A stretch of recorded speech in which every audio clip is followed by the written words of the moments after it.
Christmas ကြောင်းတဲ့အခါမှာ Merry Christmas ဆိုတွေ့လို့ရှိရင်လည်းလက်ဆွဲနှုတ်ဆက်တယ်လို့ပဲဒီနေ့ရှင်ပြန်ထမြောက်တဲ့နေ့မှာမင်္ဂလာရှိတဲ့ရှင်ပြန်ထမြောက်တဲ့နေ့ပါလို့နော်လက်ဆွဲနှုတ်ဆက်မှာဖြစ်ပါတယ်ဘာလို့ဆိုလို့ရှိရင်ရှင်ပြန်ထမြောက်တဲ့နေ့ဟာကျွန်တော်တို့ယုံကြည်သူတွေအတွက်အင်မတန်မှအရေးကြီးတဲ့နေ့ဖြစ်ပါတယ်ဒါကြောင့်မလို့ခုမိမိတို့ဒီဆက်ရလေးတွေပေါ့တရားတော်အောင်မြင်သောရှင်ပြန်ထမြောက်တဲ့နေ့ပါဆိုရင်နှုတ်ဆက်ရအောင်နော်ကျေးဇူးပြုတယ်နှုတ်ဆက်ကြပါတရားတော်ရှင်ပြန်ထမြောက်တဲ့နေ့ပါဒါအောင်မြင်သောရှင်ပြန်ထမြောက်ရာနေ့ပါနော်အဲဒီလိုဟုတ်ပြီဒီနေ့ကတော့အသစ်စမ်းတော့မဟုတ်ပါဘူးနေ့တိုင်းရှင်ပြန်ထမြောက်တဲ့နေ့ကိုဆရာတို့ဆင်နွှဲနေလေးရှိပါတယ်ဒါပေမဲ့ဒီနေ့အတိတ်တစ်ဖန်ခွန်အားယူဖို့ရန်အတွက်ရွေးထက်ခြေထားတဲ့ကျမ်းပိုက်ကတော့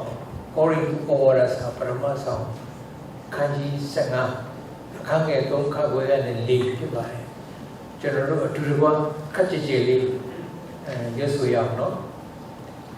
ခရစ်တော်သည်ကျမ်းစာပါဒီအတိုင်းငါတို့အဖြစ်ကြောင့်တည်ခံတော်မူ၏တကြိုပြီးမှကျမ်းစာပါဒီအတိုင်း3ရက်မြောက်သောနေ့၌ထမြောက်တော်မူ၏နောက်တစ်ခေါက်ပြန်ဖတ်ရအောင်ခရစ်တော်သည်ကျမ်းစာပါဒီအတိုင်းငါတို့အဖြစ်ကြောင့်တည်ခံတော်မူ၏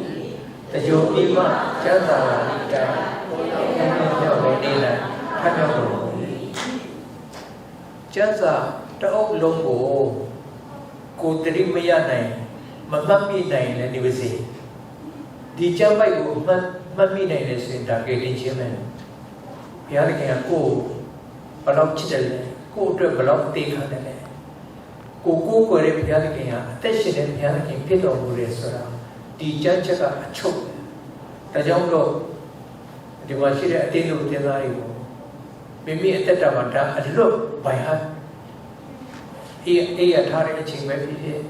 ဘယ်သွားတဲ့အချိန်ပဲကိုယ်မေးတဲ့အခါမှာချစ်ချင်းမျိုးစာပြောနိုင်ဖို့ရတယ်အလွတ်ချက်ထားပါဘာလို့လဲဆိုလို့ရှိရင်ဧဝံဂေလိဆိုတာဘာလဲဆိုရင်ဧဝံဂေလိကဒီချမ်းချက်ပဲဖြစ်ပါတယ်တချို့တွေကဧဝံဂေလိဟောတဲ့အခါဘာဟောရမလဲလို့ပြောကြတယ်ဧဝံဂေလိဟောဖို့မတတ်ဘူးလို့ပြောကြတယ်ဒီကျမ်းပိုက်ကိုရတယ်ဆိုရင်ဒီကျမ်းပိုက်ဟာတခင်ခရစ်တော်ရဲ့အဓိကအကြောင်းဖြစ်တယ်တခင်ခရစ်တော်ရဲ့ဧဝံဂေလိတရားဖြစ်တယ်ဒါကြောင့်မလို့ဒီဥစ္စာကိုကျွန်တော်တို့အလို့ပြောနိုင်တယ်ဆိုရင်ကျွန်တော်တို့တက်တာမှာအကောင်းဆုံးပဲဖြစ်ပါတယ်ဆိုတာရှင်းလို့ပြောလို့ပါတယ်ဒီတန်းအနေနဲ့ဆိုလို့ရှိရင်ကျွန်တော်တို့ရှင်ပြန်ထမြောက်တဲ့နေ့နဲ့ပတ်သက်ပြီးတော့တမန်ကျမ်းစာထဲမှာဓမ္မဟောင်းကျမ်းထဲမှာဆိုလို့ရှိရင်ကျွန်တော်တို့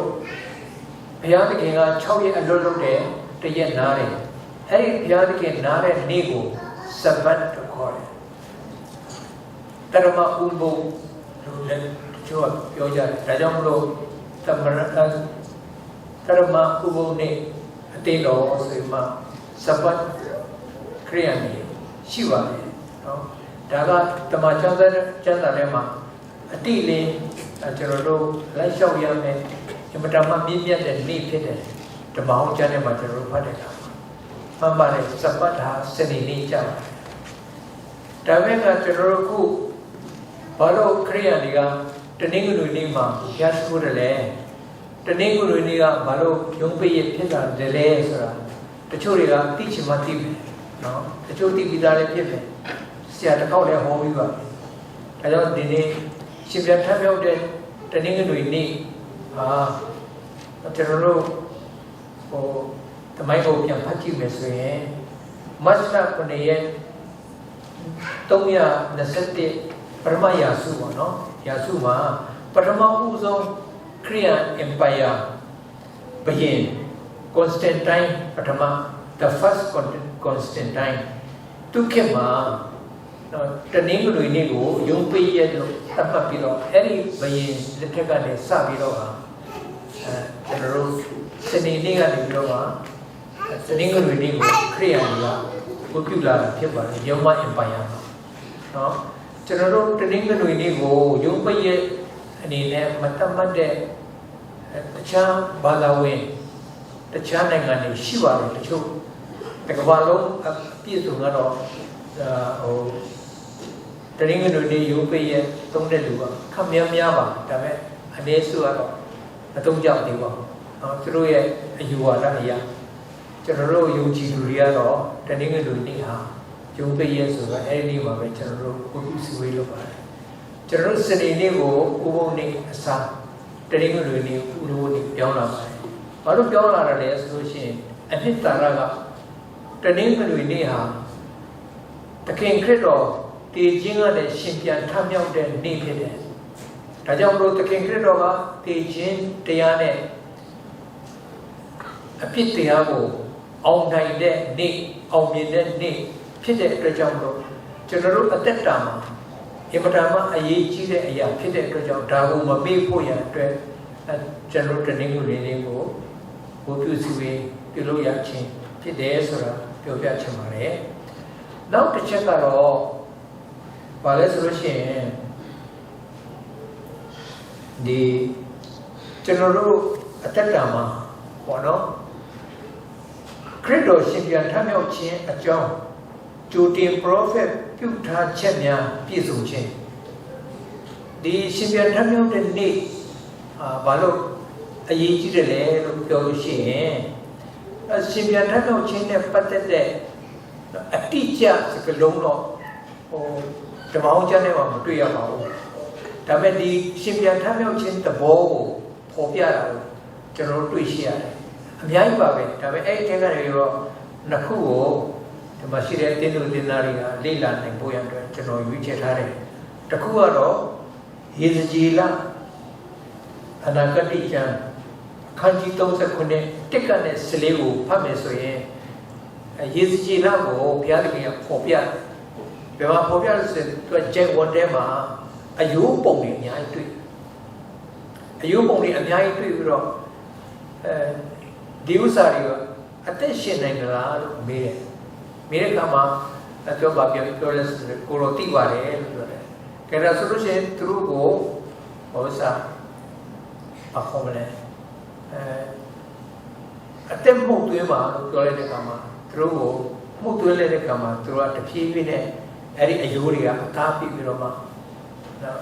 ဣတိရိလာစစ်သားတွေဖြစ်လာဆိုတော့ကျွန်တော်တို့တွေ့ရှိရတယ်ဒီသဘောပါလဲဆိုလို့ရှိရင်ခန်း6ပြီးပြီတည်ပြီးပြီ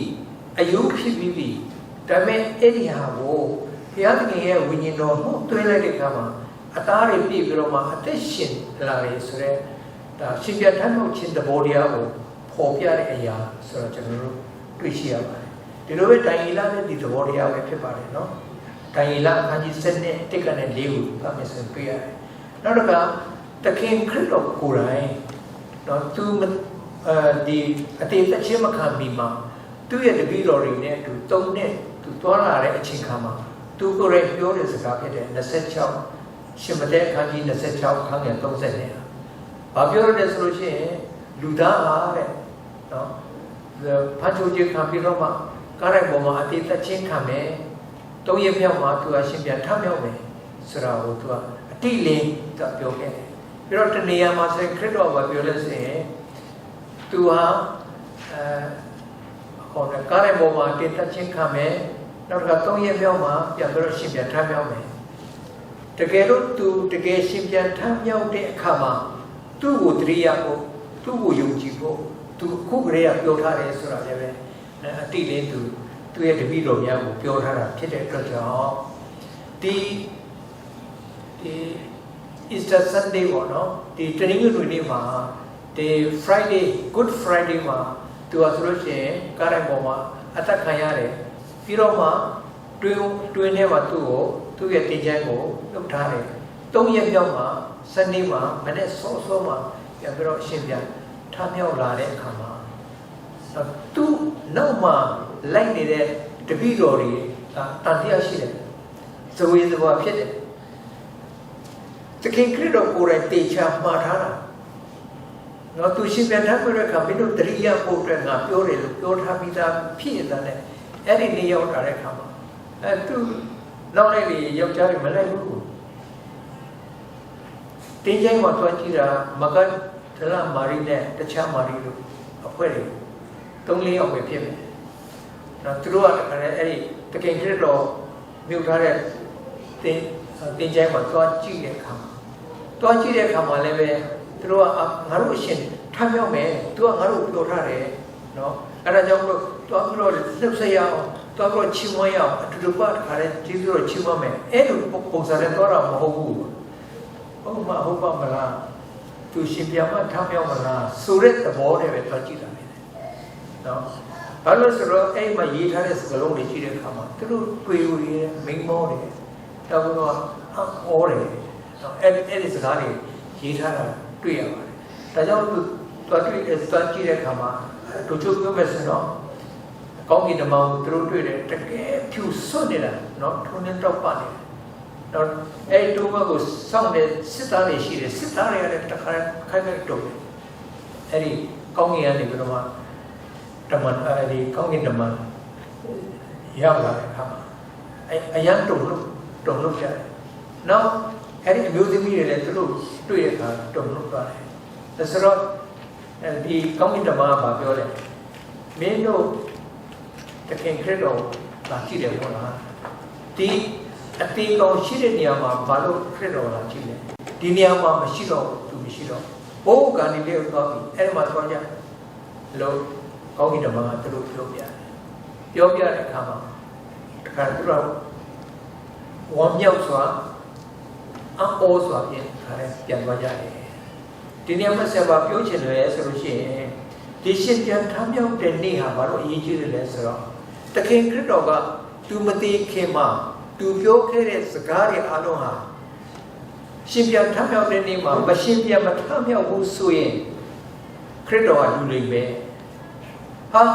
အပြောတခြားအလုပ်တခြားငါရှင်ပြန်ထမြောက်မယ်လို့ပြောပြီးမှမရှင်ပြန်ထမထမြောက်ဘူးလို့သူနောက်တဲ့နေရာပြောမှာကဘာကြီးကလည်းပြောရမှာတကယ်ခရစ်တော်ကဘုရားသားတော်လို့ပြောတယ်အသက်ရှင်တော့တခါလဲဘာခေါ်လဲသူတရားရဲ့မျိုးဟောတယ်အခုကြည့်သူရဲ့မြောက်မှာပြန်ရှင်ပြန်ထားမြောက်မယ်ဆိုတော့ဒီမှာလဲမရှင်ဘူးပထဘူးပြောတဲ့အခါ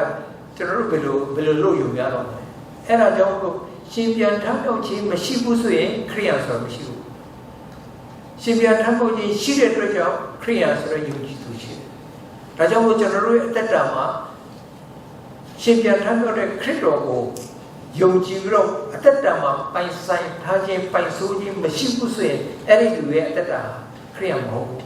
အဲ့လောက်အထိကိုကျွန်တော်တို့ပြောလို့ရတဲ့အတွက်ကြောင့်အရန်အရေးကြီးတယ်လို့ပြောတာဖြစ်ပါတယ်နောက်တစ်ချက်ကဘာပြောချင်လဲဆိုရင်ကျွန်တော်တို့ဧဝံဂေလိတရားပါလဲအဲ့ဒီကိုကျွန်တော် STCM ကျောင်းမှာကျွန်တော်ဧဝံဂေလိဆိုတဲ့ subject နဲ့ဒီတရားဟောဒီနှမျိုးတင်ပေးတယ်အဲ့ဒီမှာအဓိကနေအပြင်ဧဝံဂေလိတရားဆိုဘာလဲဆိုတာ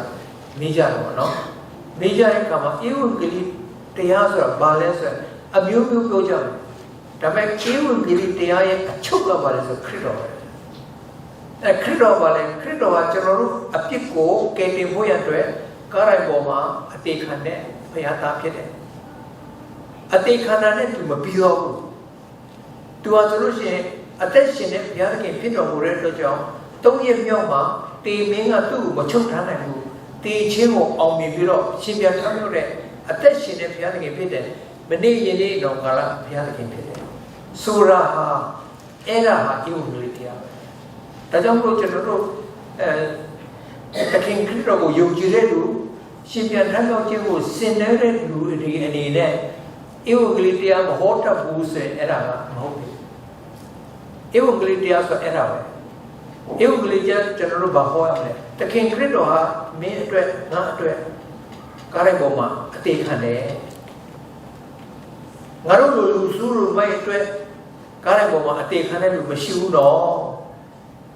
ဒါပေမဲ့ခရစ်တော်ကကောင်းကင်ဘုံဆုပြီးတော့ကျွန်တော်လူမိုက်ကဲတင်ဖို့အတွက်ကားရိုက်ပေါ်မှာအသေးခံခဲ့သူအသေးခံတဲ့အတွက်ကြောင့်အာဒမ်နဲ့ဧဝပြုလုပ်တဲ့အပြစ်ကခါတဲ့ရရာရှိလိုက်ပြီ Machiro. The king credo came up at the shore. Eddie, the king credo, like Karai Bohave, Zanapio is General Lunet, Chini. Tabeka to a Payata Pides, Rejama, Togi Yorikama, the Jima and Shimia. The Yasin. Era Jambo, Evo Gritias of Ballet, General Yolushi, now Corey to Orasa, Pramasa, Kandi Sanga, Pangeto, Kawe, Lee, General Trugapian Paja. Credo di, Jantala di time, Haru Picham, Legano, the Joe Dima, Jantala di time, Toya Yamo di night, Tapano, Era, Evo Gritia. Tajamolo. Cuma ibu gelitia mahota cuma ibu gelitia mesti betul apa yang lumia, nak cerita di jamai lu cek video, tu ada dua yang, cerita aku mesti tidak ada cerita lu dah, koyam siapa kau ida seno, sebenarnya orang nema, cerita kau, wujud kau ayu sia, tong cek cerita video, perempuan tu cek kalau balai solusi.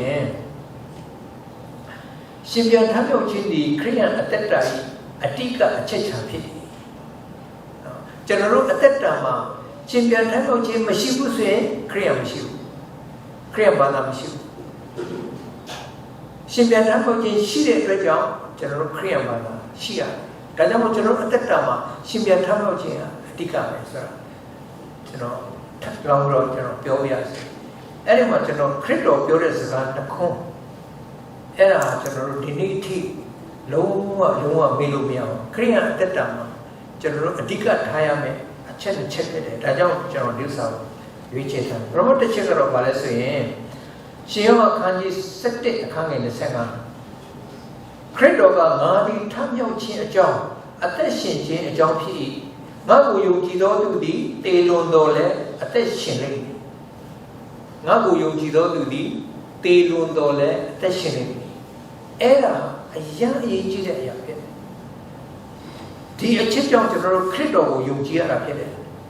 Together, the king Credoga, Taylor Lucy, General Tandia Leava, so no. Bayukiza Broadway. A general Tandia Lenima. Don't say the book. Tandia Lenima. Tamika, the name Credoga Tandia Lezam. To a time of chin jump here, a test jump here. A test or a two tail machine. General Polo Nation of USA.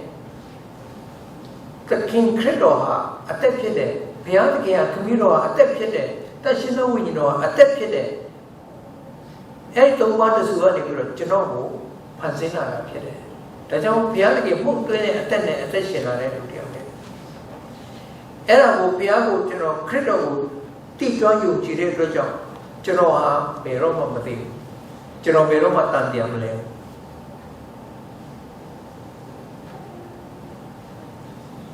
Rajamlo, General Mati King Rea, the Chamber of Mati King Rea, Genoa Sikema, General Telusion and Kizamshi. Padole, Credo, General Piotavi, Teludole, attention in me. Taura attention at Kongiboma, Taura Piatic in a general attention. General Zanina, you did General Zanina, General General. General Talamiri level, the king Credo, you did General Talamiri, General General. That General Quacham, does it look well more? Can I know the would General Johnny Arabana? Joseph Luroli. Parusaro. The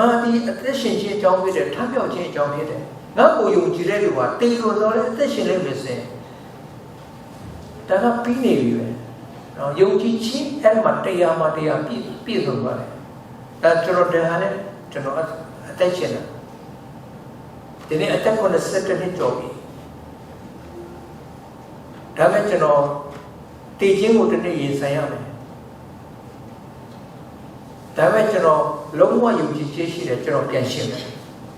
General doesn't mean a general Midas and a general Dimashire, general Tindu Tizane, come over almost so. အခုကျွန်တော်စိုးရင်တော့မစိုးရင်လည်းဆက်တကယ်မယုံကြည်ကြမှာဆိုအပေါ်ရယုံကြည်ကြမှာပဲစိုးရင်တယ်တကယ်ယုံကြည်တဲ့ဆိုရင်အယံပြောစရာကောင်းတယ်ဒါကြောင့်ကိုယ့်မိသားစုတကယ်ချက်ကိုပါတကယ်ယုံကြည်လားမယုံကြည်လားအပေါ်ရလားအတွင်းချက်လားအပေါ်ရပဲဆိုရင်တော့ဝင်နေစရာကောင်းတယ်အေးတခါတည်းဟိုခရိယန်လိုဖြစ်ပြီးတော့ယုံကြည်သူလိုဖြစ်ပြီးမှတကယ်မယုံကြည်ဘူးပဲနဲ့ကောင်းကင်ဘုံကျတော့မတွေ့ရင်ဒုက္ခကောင်းကင်ဘုံမတွေ့ရင်ဒုက္ခပဲအဲ့ဒါဆွေးနေလားအခုဆရာရဲ့စိတ်ထဲမှာဒါကြောင့်မလို့ဒီရှင်ပြန်ထမ်းမြောက်တဲ့နေ့မှာခရိယန်ရဲ့အသက်တာမှာအဓိကပဲဆိုတဲ့အခါမှာသခင်ခရစ်တော်ပြောခဲ့တဲ့စကားတွေမှာမလွဲဘူးငါဟာထမ်းမြောက်ခြင်းကြောင့်ဖြစ်တဲ့အသက်ရှင်ခြင်းကြောင့်ဖြစ်တဲ့ငါ့ကိုယုံကြည်လို့ရှင်တေလုံခဲတယ်လည်းပြန်ပြီးတော့ရှင်မယ်သခင်ခရစ်တော်ကိုတရားမှတရားကျွန်တော်ယုံကြည်တဲ့အတွက်ကြောင့်ကျွန်တော်အသက်ပြန်ရှင်မယ်ကျွန်တော်အသက်တာမှာအရန်အဲ့ဒါအရေးကြီးတယ်ဒီနေ့ဘီလီယံနာမီလီယံနာတွေတချို့မသိတဲ့လူတွေရှိတယ်အဲ့ဒီလူတွေထက်ကျွန်တော်ပိုတော့ပါတယ်ကျွန်တော်မှဘာမှမရှိဘူးဒါပေမဲ့ထောင်ရသက်ရှိတယ်ကျွန်တော်အဲ့ဒီလူတွေထက်သားတယ်နောက်တစ်ချက်ကယေရှုကငါဒီလမ်းကြီးပြီးတမန်တရားလည်းဖြစ်အသက်လည်းဖြစ်ငါ့ကိုအဘိမပြုတ်ရင်အဘယ်သူများခမည်းတော်ထံသို့မရောက်ရရှင်ဟောအခန်းကြီး14အခန်းငယ်6တကယ်ခရစ်တော်အဲ့ဒါကိုသူနဲ့သူပြောတာမဟုတ်ဘူးပြောပါပြောလဲဆိုလို့ရှိရင်ရှင်ဟောအခန်းကြီး14တက်ကနေဖတ်ကြည့်လိုက်လို့ရှိရင်မင်းတို့ငါ့ကိုလည်းယုံကြည်ကြတယ်ငါခမည်းတော်ကိုလည်းယုံကြည်ကြတယ်ငါမင်းတို့အတွက်ကောင်းကင်ဘုံမှာအခန်းနေကုန်လုံးထားမယ်ငါကောင်းကင်ဘုံသွားမယ်တဲ့သွားပြီးတော့မှမင်းတို့အတွက်အခန်းနေလုပ်ထားပေးမယ်လုပ်ပြီးတော့ရှင်ငါလာမယ်တဲ့မင်းတို့ကငါယူလို့သွားမယ်အဲ့လိုပြောတဲ့အခါမှာတောမတို့တခြားလူတွေကပါပြန်ဟာကိုလိုပဲသွားမှာလဲကိုလိုသွားမယ်လားကိုကျွန်တော်တို့မသိပါဘူးဒီလိုပြောကြသေးတာနော်သူနောက်လိုက်တွေကအဲ့ဒီခါမှာသူကဘာပြောလဲဆိုရင်တကယ်ယေရှုကငါလမ်းကြီးဖြစ်တယ်မင်းတို့မသိဘူးလားငါတမန်တရားလည်းဖြစ်တယ်ငါအသက်လည်းဖြစ်တယ်ငါကိုအမိမပြုတ်ရင်အဘယ်သူမှခမည်းတော်ထံသို့မရောက်ရဒီစကားကိုတော့ဟိုခရစ်တော်ကိုမသိတဲ့လူတွေထဲမှာအယံပြောလို့မကောင်းဘူးဘာလို့လဲဆိုတော့ငါကိုအမိမပြုတ်ရင်လို့ပြောတယ်ဟမ်ဒါဆိုတော့ခရစ်တော်ကိုပဲအမိပြုတ်ရမှာပေါ့ခရစ်တော်ဝေယုံကြည်ရမလို့ခင်ဗျားပြောတာလားလို့ပြောကြအကြောင်းရှိတယ်။ဒါကြောင့်အကြောင်းသိတဲ့လူကိုချင်းချင်းမှာကျွန်တော်အရင်ပြောလို့ကောင်းတယ်။ဒါကြောင့်ငါ့ကိုအမိမပြုတ်လင်လို့ပြောတာငါ့ကိုအမိမပြုတ်လင်ဆိုတာခရစ်တော်ကိုအမိမပြုတ်လင်ခရစ်တော်ကဘာလဲအဲ့ဒီမိကုန်းပါလို့အတဲ့တော်ပြီးလို့ရှိရင်ခရစ်တော်ကဘာမလို့လဲဘာလို့ငါ့ကိုအမိမပြုတ်လင်လို့ပြောတယ်လဲအဲ့ဒါကြောင့်ခရစ်တော်ကိုခွဲခြားစိတ်ဖြာလိုက်တဲ့အခါမှာခရစ်တော်ဟာလမ်းကြီးဖြစ်တယ်ခရစ်တော်ဟာတမန်တရားဖြစ်တယ်ခရစ်တော်ဟာအသက်ဖြစ်တယ်ရှင်းရှင်းလေးမှာပေါ်ပြတာဒါကြောင့်လမ်းကြီးလို့ပြောတဲ့အခါမှာလမ်းဆိုတာကရောက်ချင်တဲ့နေရာကိုပြထားတဲ့ဟာတစ်ခုပဲလေတော့ကျွန်တော်တို့နေတဲ့ပရိဒီ47ကိုရောက်ချင်တယ်ဆိုရင်နော်အဲ့ဒီလမ်းအတိုင်းတော့မှပရိဒီ47ကိုရောက်တယ်အဲ့ဒီလမ်းနဲ့မသွားရင်တော့ပရိဒီ47ကိုမရောက်နိုင်ပရိဒီ47ကိုသွားတဲ့လမ်းဟာကိုသွားခြင်းတဲ့နေရာကိုပြတဲ့လမ်းဖြစ်တယ်ဒါကြောင့်လို့ခရစ်တော်ဟာကောင်းကင်ကိုညွှန်ပြတဲ့တစ်ခုတည်းသောလမ်းဖြစ်တယ် one way ဒါကြောင့်လို့ငါ့ကိုအမြင်နဲ့ပြုလို့ရှိရင်ခမည်းတော်ထံမရောက်ဘူးလို့ပြောတာဘာလို့ပြောရလဲဆိုခရစ်တော်ကကျွန်တော်အတွက်အသေးခံပေးတယ်လေကျွန်တော်အတွက်အသေးခံပေးတဲ့အတွက်ကြောင့်ငါ့ကိုအမြင်မပြုနဲ့လို့ပြောတာဒါကြောင့်မို့သခင်ခရစ်တော်ဒီဟူသောတလန်းဒီအဖြစ်သာလည်းကျွန်တော်ဖတ်သမီးဆိုကျွန်တော်ရောက်နေတယ်လုံးဝမရောက်နိုင်ဘူးအဲ့လိုမျိုးရဲ့တမန်တရားဆိုတာအမှန်တရားမဟုတ်ဘူးအမှန်တရားဆိုတာဘာလဲဆိုလို့ရှိရင် an eye for an eye ဓမ္မဟောင်းကျမ်းထဲမှာရှိတယ်လူတယောက်ရဲ့မျက်လုံးကိုဖောက်တယ်ဆိုရင်သူ့မျက်လုံးကိုပြန်ဖောက်မျက်လုံးတစ်လုံးဖောက်သူများမျက်လုံးဖောက်တယ်သူ့မျက်လုံးလည်းပြန်ဖောက် มีลูกตะลุกยังตัดเดียร์เลยแต่มันเดียร์แกจะเสียเอ็ดมันเดียร์เดี๋ยวเราก้าวเนี่ยสุดสิบาลูกคู่เขียมาตัวนี้มีลูกตัวพ่อมีอะไรกันเอ็ดมีลูกพ่อสิลูกเดียร์ก็มาสิ่งนั้นเอ็ดมันเดียร์ก็มาพิสูจน์รู้ว่าเอ็ดมันเดียร์เท่มาตมาเดียร์ใช่ไหมเอ็ดตมาเดียร์คริสต์แต่แกสุดสิจนรู้ว่าก้าวอยู่โบยาวผู้ยังเป็นตีนเนี่ยรู้มั้งจนรู้ลูกเด็กอภิกาจีโน่เนี่ยจนรู้ยาวผู้ยังเป็นมาตีนโตเลยรู้ไหมแต่พี่แม่เอ็ดมาตีนโตระเดียร์แต่ลูกมันสิจนรู้ว่าโอ้จัสลีการ์มันก็งานเนี่ยจนรู้ก้าวอยู่โบยาวเนี่ยเสียมโหเอ็ดรู้เสียมโหเด็กรู้ลักขันมันเดียร์เด็กรู้ว่าเลยพี่อาจจะมีอะไรต่างจนรู้กุศลเอ็ดจงเอ็ดเอาตมาเดียร์แต่จงรู้คริสต์ฮะจนรู้เอ็ดรู้มิวตัวเดียร์รู้มิวชิดตัวบ้านรู้มิวชิดเอ็ดจงรู้ตมาเดียร์ตัวเกิดอะไรอัตเตก็เราเกิดจากตัวเราพยายามปีเรื่องอัตเตมันเนี่ยจนรู้อัตเตชินอะไรกูนุ่มนั่นเลยจนรู้ว่าอัตเตชินที่พยายามเขียนအခုကင်ဆာယောဂတယောက်ဖြစ်တယ်ဆိုတော့သူ့ရဲ့အသက်ရှင်ခြင်းကကျွန်တော်တို့ထဲမှာမရှိဘူးလို့ပဲဘုရားထဲမှာလည်းရှိတယ်။အော်သူကင်ဆာယောဂနဲ့တည်ရမယ်ဆိုတော့တည်ရမှာပဲ။ဘာမှညင်လို့မရဘူး။အသက်သခင်ကအဲ့လိုမျိုးစီရင်ထားတဲ့အဲ့ဒါကိုတော့သူခံရမယ်။ဒါကြောင့်မလို့ခရစ်တော်ကငါလမ်းကြီးဖြစ်တယ်တမန်တရားဖြစ်တယ်အသက်ဖြစ်တယ်ငါကလွယ်ပြီးတော့မင်းတို့ဘယ်သူမှဘုရားခင်ထံမရောက်နိုင်ဘူး။တခင်ခရစ်တော်ကကားတဲ့ပုံမှာအတိတ်ခံခဲ့တယ်။တုံးရမဲ့ဟောပြန်ပြီးတော့ရှင်းပြထားမြောက်တယ်အသက်ရှင်တဲ့ဘုရားသခင်ဖြစ်တယ်။ဒါကြောင့်မလို့ဒီကျမ်းပိုက်လေးကိုကြည့်ချင်းအပြင်တခင်ခရစ်တော်ကဘလို့အရေးကြီးတယ်။သူ့ရဲ့မိတ်ခဲ့တဲ့စကားဘလို့အသက်ဝင်တယ်လဲဆိုတာဒီကျမ်းပိုက်တစ်ပိုက်ကိုကြည့်ချင်းအပြင်ရှင်ပြထမ်းမြောက်ခြင်းဟာကျွန်တော်တို့ရဲ့အသက်တာအရာကြီးကြီးတယ်ဆိုတာဆရာပြောရခြင်းဖြစ်ပါတယ်။နောက်တစ်ချက်ကတော့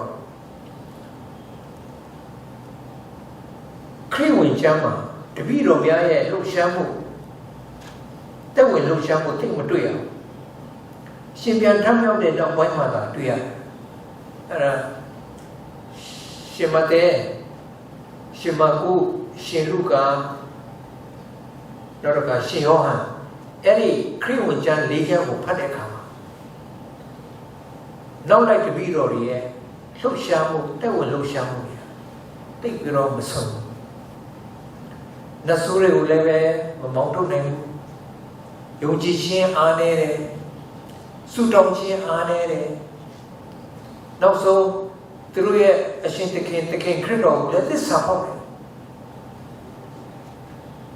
အတပြား30နဲ့ရောက်စားအဲ့ဒီအတက်တာမျိုးပဲကျွန်တော်တို့ဒီခရစ်ဝင်ကျမ်းလေးချမ်းမှာကြည့်တဲ့အခါမှာဘုံပေါက်ထင်ရှားတယ်မတွေ့ရဘူးဒါပေမဲ့ဒီခရစ်ဝင်ကျမ်းကနေပြီးတော့ခရစ်တော်ကကားရိုက်ပေါ်မှာအတိတ်ခံပြီးတော့၃ရက်မြောက်မှာပြန်ရှင်ပြန်ထမြောက်လာတဲ့တမန်တော်ဝတ္ထု Acts of Apostles အဲ့တမန်တော်ဝတ္ထုကိုကျွန်တော်ရောက်လာတဲ့အခါမှာသူရဲ့နောက်လိုက်ဒီရဲ့အခန့်ကဏ္ဍအကုန်သူတို့ရဲ့တန်ရှင်းသောဝိညာဉ်တော်ကအဲ့ဒီနောက်လိုက်တပည့်တော်တွေကိုအသုံးပြုတဲ့အကြောင်းတွေပဲကျွန်တော်ဖတ်ရတယ်။ဒါကြောင့်မလို့တမန်တော်ဝတ္ထုကိုဘာပြောတယ်လဲဆိုလို့ရှိရင်တမန်တော်ဝတ္ထုလို့မခေါ်ဘဲနဲ့တန်ရှင်းသောဝိညာဉ်တော်ရဲ့လှုပ်ရှားမှုတမိုင်းဆိုတာပြောရင်ပိုကောင်းတယ်လို့တချို့ကျန်တဲ့ပုဂ္ဂိုလ်တွေကအဲ့လိုမျိုးဆိုကြတာဖြစ်တယ်။ဒါကြောင့်မလို့အတင်းတို့တင်သားတွေတမန်တော်ဝတ္ထုကိုအခါခါဖတ်ပါတမန်တော်ဝတ္ထုကိုအခါခါဖတ်တယ်ဆိုရင်ဒါကျွန်တော်ဘာမှသိပြောစရာမလိုဘူးကိုယ့်ရဲ့ယုံကြည်ခြင်းရင့်ကျက်ဖို့ရှင်သန်ဖို့ရှင်ပြန်ထမြောက်ခြင်းတကိုးရဖို့တန်ရှင်းသောဝိညာဉ်တော်ရဲ့လှုပ်ရှားမှုကိုယ့်အသက်တာမှာရှိဖို့ကဒီကျမ်းတစ်ခါဟောတာနဲ့ဖြစ်တယ် mà biết rồi cô này á đi cha không khá phát đại khá mà cô tất cả là mà sẽ muốn biết rồi ấy thì cô đi ra mà biết đấy u nhiên mấy sự thì bố rồi chỉ làm mà biết đấy u nhiên ở thì bố rồi mà bố làm mà biết đấy đã giống rồi cho nó rồi ấy là một bánh trao để chỉ biết thế cái người chân đấy mà tôi也闹来这边罗里啊，对不了，马路下来，包来说了，新疆他们要钱，但是那问题了，这个这个没呀，大家不咯，这看看到新疆他们要来看嘛，他老不他，要家里这个闹来这个看来，一毛没事情，马里那包括的多几家嘞，多几嘛，那里账户变了标了。ပြန်လာပြောတဲ့အခါမှာယောဟန်တို့ရှင်ပေတရုကတခါအပြေးလွှမ်းနဲ့သွားကြည့်တယ်အဲ့ဒါကိုကြည့်လိုက်တော့သူတို့ကိုယ်တိုင်ဟာသူတို့ကိုယ်တိုင်တွေ့ခဲ့တဲ့အလောင်းထားတဲ့နေရာမှာခရစ်တော်ကိုတွေ့တော့အဲ့ဒီခါမှာတခါတဲ့သူတို့ရဲ့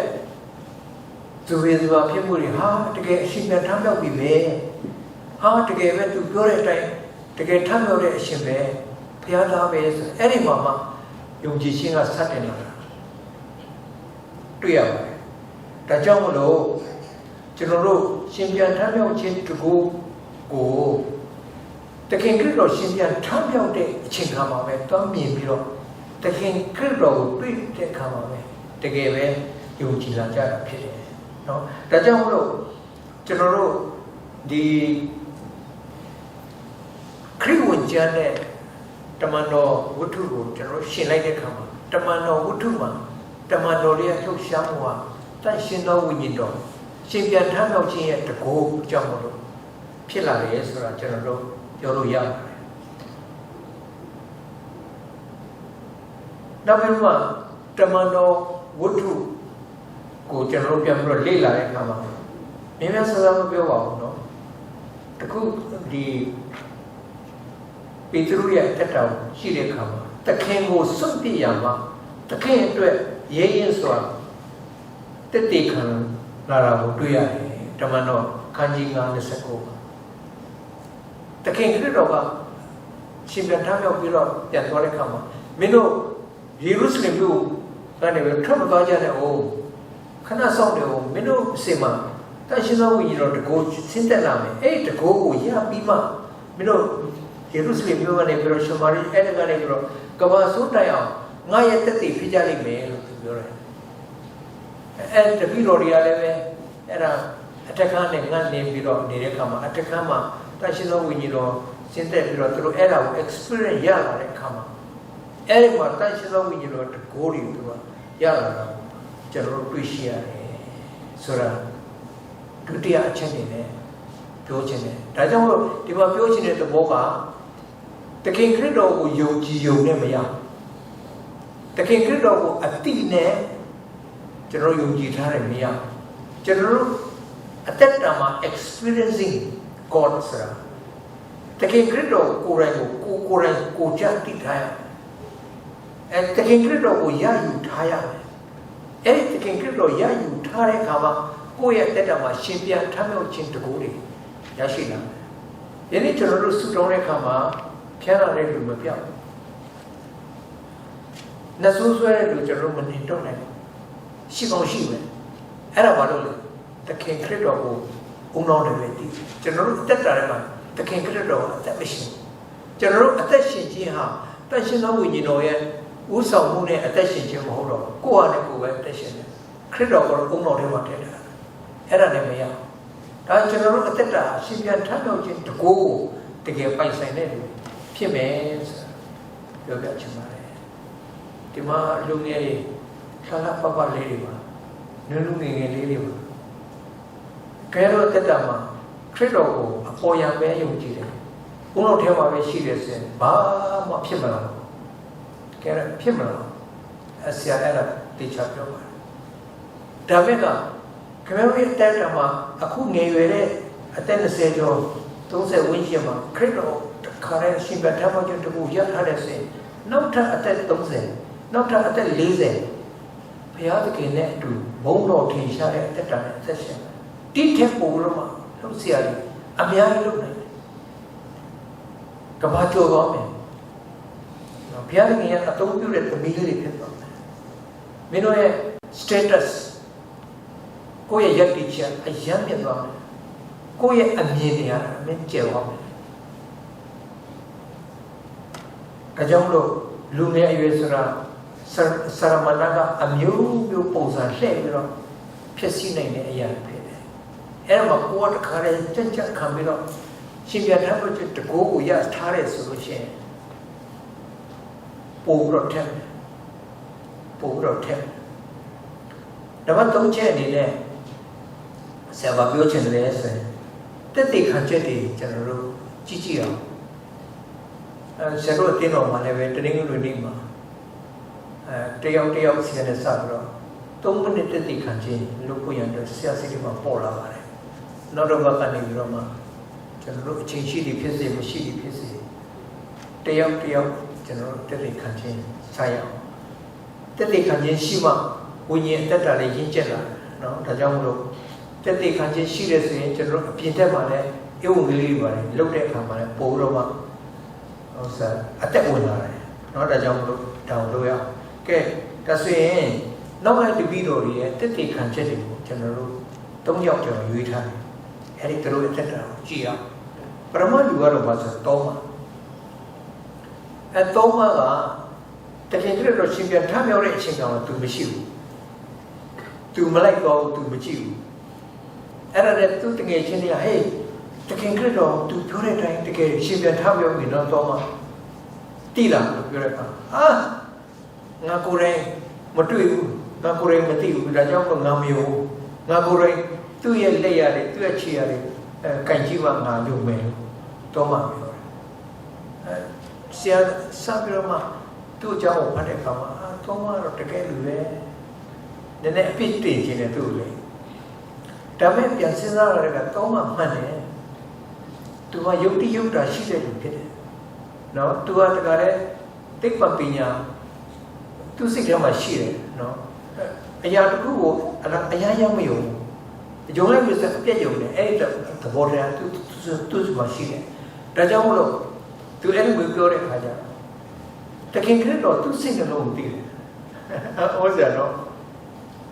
nó, ôi giờ, ấy đó, tôi được cái này cô nó, đi tầm nào đi xin này khăn đấy mà, ta kinh cái đó bỏ cái này bỏ vào, tất cả khâu ra đi, tất cả khâu ra đi mới siêu. Terus tema tu, buang ada pol. Ada awal simpan kami bibi. Tu payah ni ni mesti ada dulu ni dia mau dong kerja. Payah ni ni tu, kerana terus elemen pola tu mah. Betul ye terima ye banyak kau. Tu mah tak kau. Kerana dulu ye signal tu tiga dia so, mah pol no. Tahu ambil tu bila tu mah, ngalem bima cie, ya ni tu bila tu lagi, dah apa boleh no? Nama tu lagi tu mah lagi apa boleh? Hola, cuma mawar dia, cuma kono banyak kan diri masih no, tu boleh. You are my Lord and you are my God sebelum kata, tak kengkret tu yang tu. Kuroha ceno ye shin, kuroha ceno ye piyanikin. Paraga, subirma, tu apian biro shaude, siapa kanji nese, ere macam nese siapa tu ya. So, toma kan dia le pio ku, ceno pian biro ku, takin krido ku, asin takin niamat hal. Takin krido ku, payah takin niamat takin hal. Cenderung dan longgar yang waktu osu ni le,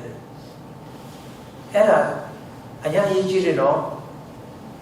aku dekar kama cenderung ni dah tak bawa dia le, koi ada le, payah le. Teningu ni macam ngah ni payah jauh lah, betul lah. Ngah seburu payah lah, payah lah. Ngah ဒီနေ့အူဒီပေးမလားမပေးဘူးလားမနေ့ကတော့ပေးပြီးငါဒီနေ့မပေးရလားအဲ့လိုမျိုးနေ့တိုင်းပဲတိုက်ပွဲဝင်နေရတယ်အဲ့တော့ကိုယ့်အရှင်သခင်ဟာခရစ်တော်ဖြစ်တယ်ဆိုရင်ကျွန်တော်ထင်တယ်တော်မှ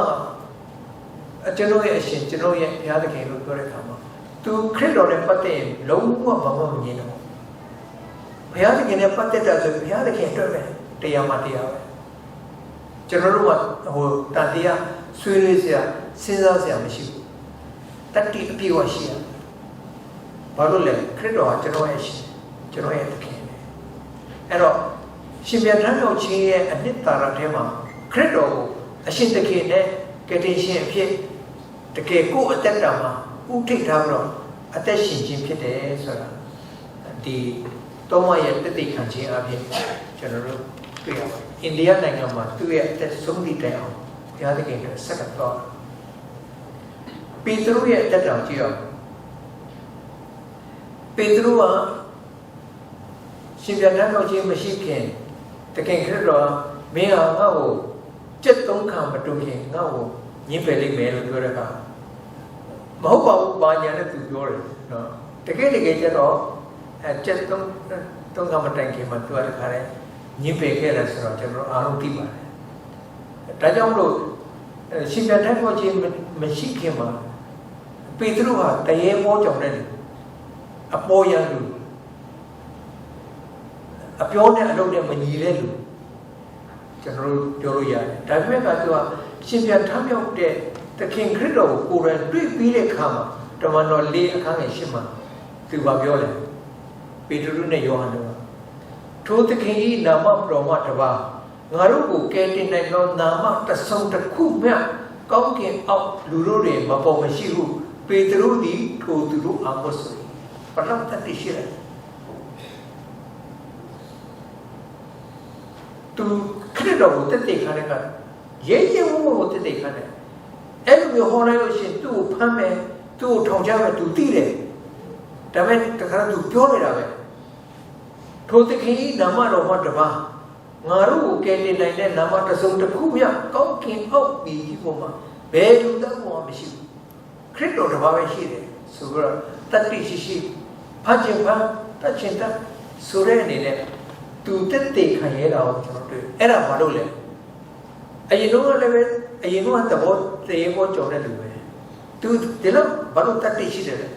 ရှင်ပြန်ထမြောက်ခြင်းတကူကြောင့်ဖြစ်တယ်ဒါကြောင့်မို့ကျွန်တော်တို့ပေတရုလိုရှင်ပြန်ထမြောက်တဲ့ခရစ်တော်ကိုနှလုံးသားမှာပိုင်ခြံထားတဲ့ဆိုသူ့လိုတတ်သိရှိမယ်သူ့လိုတက်သိခံရမယ်သူ့လိုဧဝံဂေလိလုပ်နေရကျွန်တော်တို့အရာအားလုံးကိုနိုင်တဲ့လူဖြစ်နေတယ်ပေတရုလိုအသက်ရှင်တယ်နောက်ပြောတော့ရှင်ပေါလုဒီဆရာလည်းတစ်ခါလာလဲဒါပဲတစ်ခါလာလဲဒါပဲပြောကြမယ်တချို့ဒါပေမဲ့ရှင်ပေါလုရဲ့အတ္တမှာသူ့ရဲ့အတ္တကြည့်မယ်ဆိုရင်ရှင်ပေါလုကအရင်ကရှောလူလေသူ့ရဲ့အတ္တကခရိယန်တွေကိုလိုက်ပြီးတော့ဖမ်းမယ်ခရိယန်တွေကိုလိုက်ပြီးတော့နှိမ့်ဆက်မယ်နောက်ပြီးတော့ခရိယန်ဆိုတာအမျိုးကိုဖြုတ်မယ်အဲ့လိုဒီစိတ်ကောင်းဖြစ်တယ်လို့တင်းမာတယ်လို့နော်ပညာတတ်လည်းဖြစ်တယ်အာဏာလည်းရှိတယ်နော်စိတ်လည်းတကယ်တန်တယ်ခရစ်တော်ရဲ့ယံသူပေါ့ဖြစ်ခဲ့တယ်အချိန်တစ်ခါကဒါပေမဲ့တခင်ခရစ်တော်ကသူ့ကိုဓမ္မသစ်မြို့မှာအလင်းနဲ့ဖမ်းလိုက်တဲ့အချိန်ကလည်းစပြီးအသက်တာပြောင်းလဲသွားတယ်အသက်တာပြောင်းလဲသွားတဲ့အခါမှာသူ့ကိုဘယ်လိုခရစ်တော်ကရွေးလဲဆိုရင်တပါးသူတွေစီမှာစေလို့ပို့ရတယ်သူ့ရွေးချယ်ထားတာဖြစ်တယ်တခင်ခရစ်တော်ရဲ့ရွေးချယ်ခြင်းကိုခံလိုက်တဲ့အချိန်ကသူ့ရဲ့တည်ခံချက်တွေအဲ့ဒီဓမ္မသစ်ကျမ်း29ထဲမှာရှင်ဘောလို့ရေးတာတော်တော်များများကျန်တဲ့လူတွေရေးတာနည်းနည်းပဲဆိုတော့သူကဘယ်လိုတည်ခံလဲငါဒီခရစ်တော်နဲ့အတူလက်ဝါးကားတိုင်းမှာအသေးခံပြီသို့တော်လည်းအသက်ရှင်နေထို့သောဆိုတော့ငါဒီကိုယ်ရမရှင်ခရစ်တော်ဒီငါလည်းရှိနေ What is life ဘဝအသက်တာဆိုဘာလဲငါအတွက်တော့ဘဝအသက်တာဆိုတာခရစ်တော်ပဲလောကရဲ့စီစဉ်ဥစ္စာတွေအကုန်လုံးကိုမစင်ကဲ့သို့ငါအောင်းမိတယ်ပြောခဲ့နောက်ပြီးတော့ဘာပြောသေးလဲလူမီဒီကခရစ်တော်၌ရှိလေအတိတ်ပြည့်သောတရားဖြစ်တယ်ဟောတို့ဒီ ပြောင်းလဲ၍အတိတ်တစ်တို့တွေဖြစ်ကြတယ်ထို့သောဖြစ်သောတကိုးတော်အဖြစ်ဖြစ်တယ်ဒါတွေကသူအတိတ်ခံချက်တွေပဲဒါကြောင့်မလို့ရှင်ဘုရားကယေရှုရဲ့ရသူဒါပေမဲ့ယေရှုရှင်ပြန်ထားပြောတဲ့ယေရှုကိုသူယုံကြည်လိုက်တဲ့အချိန်နဲ့စပြီးတော့ယေရှုအတွက်တကယ့်တည်ခံကောင်းဧဝံဂေလိဓမ္မကောင်းတရားဖြစ်သွားတယ်ဒါကြောင့်မလို့ဒီပုဂ္ဂိုလ်သုံးခုရဲ့အတ္တကိုကြည့်တဲ့အခါမှာသူတို့လိုပဲကျွန်တော်တို့ဒီနေ့ဖြစ်ရတယ်သူတို့တည်းမကကျွန်တော်တို့ကပို့ပြီးတော့မှဆောင်းဖြစ်ရတယ်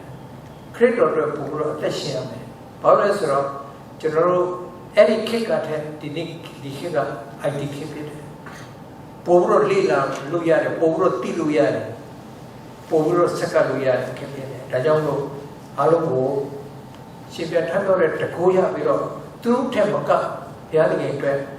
တည်ခံကောင်းတွေဖြစ်ဖို့ရတဲ့ဆရာလိုအပ်ပါတယ်လိုလားပါတယ်နောက်ဆုံးဒီကုန်းချုပ်အနေနဲ့ဧဝံဂေလိတရားဆိုတာဘာလဲဧဝံဂေလိတရားဆိုတာဘာလဲကျွန်တော်တို့အတူတူဖတ်ရအောင်ခရစ်တော်ဒီငါတို့အပြစ်ကြောင့်တည်ခံတော်မူ၏ယုံပြီးမှကျမ်းစာလာတဲ့အတိုင်းသုံးရမြောက်တော်နေ၌ထပ်မြောက်တော်မူ၏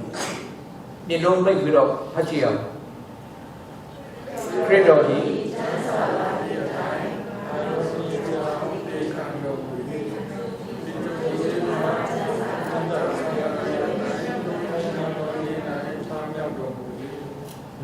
ဆရာရှိမှလည်းလုပ်ရတယ်ဆိုတော့ကိုယ်နဲ့ကိုယ်ဆိုပို့ရမှာနော်ယုံကြည်ပါရဲ့ကဲကောင်းပြီကျွန်တော်တို့အဲမှာငါရုပ်ကလေးမဟောတတ်ပါဘူးငါမသိပါဘူးလို့ပြောမဲ့လို့ရှိပါသေးလား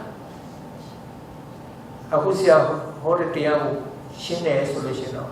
ကိုယ်တက်တာမှမဟောနိုင်ကြဘူးရှိဘူးဒီကျမ်းစာနိုင်မယ်ဖွင့်ပြပြီးတော့မသိလားမလဲတဲ့သူပြောပါ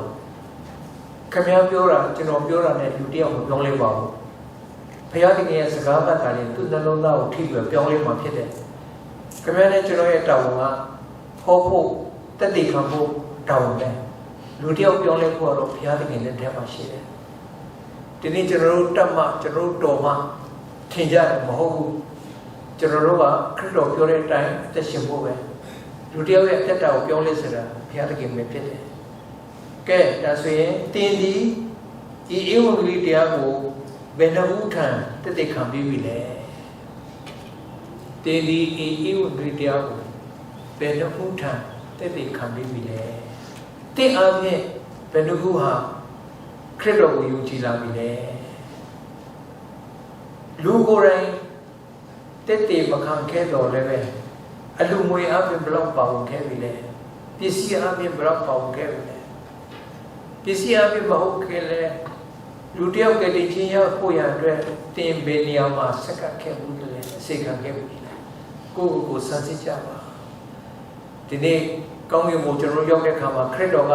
မင်းဘာဒီဂရီရခဲ့တယ်မင်းဘာလူမျိုးလဲမင်းဘယ်တော့ချမ်းသာတယ်အဲ့ဒါတွေမင်းမဟုတ်ဘူးမင်းဒီကောင်းကင်နိုင်ငံလာတဲ့ခါမှာမင်းတယောက်ထဲကအဖို့မပါဘူးလားမင်းနောက်ဆုံးကကောင်းကင်နိုင်ငံတက်ခါနေမှာမင်းတို့ကငါဟောခဲ့တဲ့တရားမချဘူးလားဒီလိုတွေသွား၍လူမျိုးတကာကိုငါတပည့်ဖြစ်စေတော့ကပီတော်တာတော်တတ်ရှင်တော်ဝိညာဉ်တော်၌ပဋိစ္စံပေးကြတော့ဒီလိုကိုကျင့်ဖို့ရအတွက်ပြညတ်ထားတဲ့အရာတွေကိုလူတွေကိုသူသင်ကြအဲ့လိုသူသင်မယ်လုပ်ကြမယ်ဆိုရင်ကကဘာကိုဆုံးသည့်တိုင်အောင်တင်တို့နဲ့အတူရှိမယ်လို့ငါပြောခဲ့တာမင်းတတိမရဘူးလားနင်ဘာလို့တယောက်ထဲလာခဲ့တာအဲ့လိုမျိုးပဲအမေခံမှာအဲ့လိုအမေခံတဲ့ကမှာဝင်ကြောဆိုရင်ကိုဆိုပြီးကိုတော့ကျွန်တော်တို့တန်းနဲ့တော့ဟောတယ်ကြည့်ကျွန်တော်နဲ့လူ၁၀ယောက်ပါလာတယ်ကျွန်တော်နဲ့20ပါလာတယ်။အော်အတင်းတော်တစ်ပါးတော်ရှိလိုက်သေးတယ်။အော်ဒီအတင်းတော်ကိုတင်းတော်အဲဒီလိုမျိုးပြောနိုင်အောင်နော်ကျွန်တော်တို့ဒီရှင်ပြထမ်းပြောတဲ့တတိယလူလေးမှာဆုံးဖြတ်ချက်တွေလုပ်ပြီးတော့ဒီနေ့ကလည်းစပြီးတော့ငါတတ်နိုင်တယ်လို့ဘုရားသခင်အတွက်အသက်ရှင်ပဲဆိုတော့အတင်းသားကောင်းတွေပြောလေးပါလေလို့ပြောရင်းနဲ့တရားဟောချက်ကိုသင်္ကုန်းချုပ်ပါလေကျမ်းစာတော်သူအပေါင်းအားလုံးဘုရားသခင်ရဲ့တစ်တော်ဝိညာဉ်ခွာ လက်ရှိကြပါစေ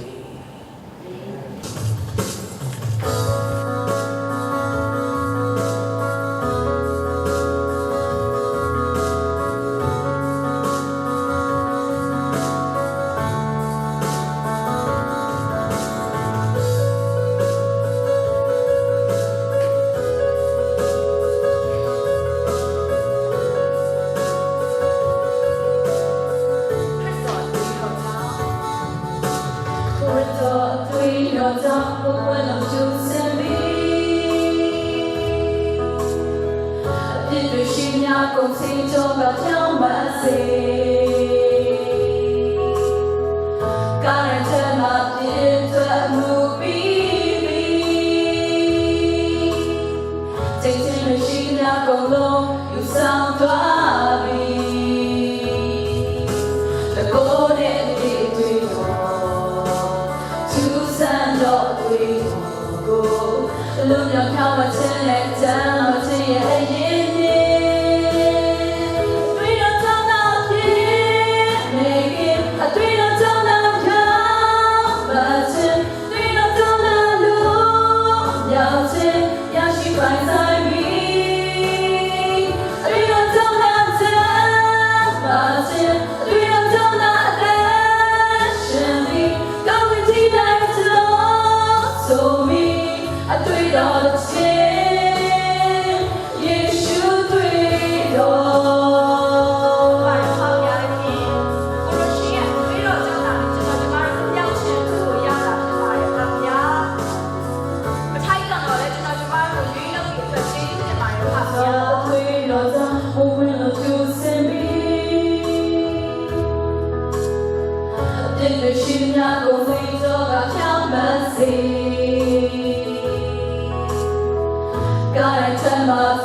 共同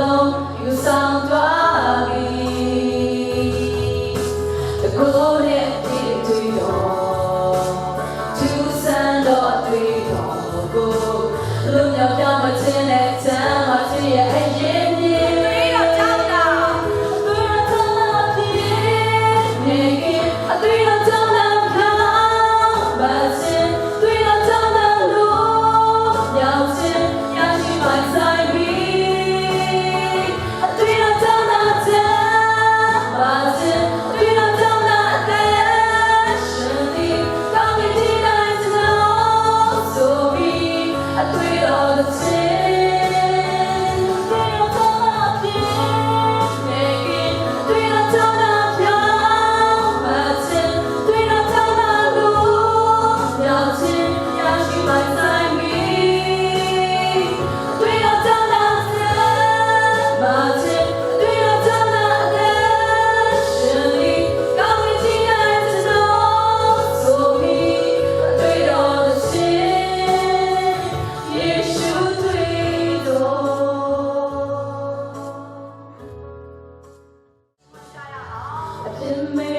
对三家中。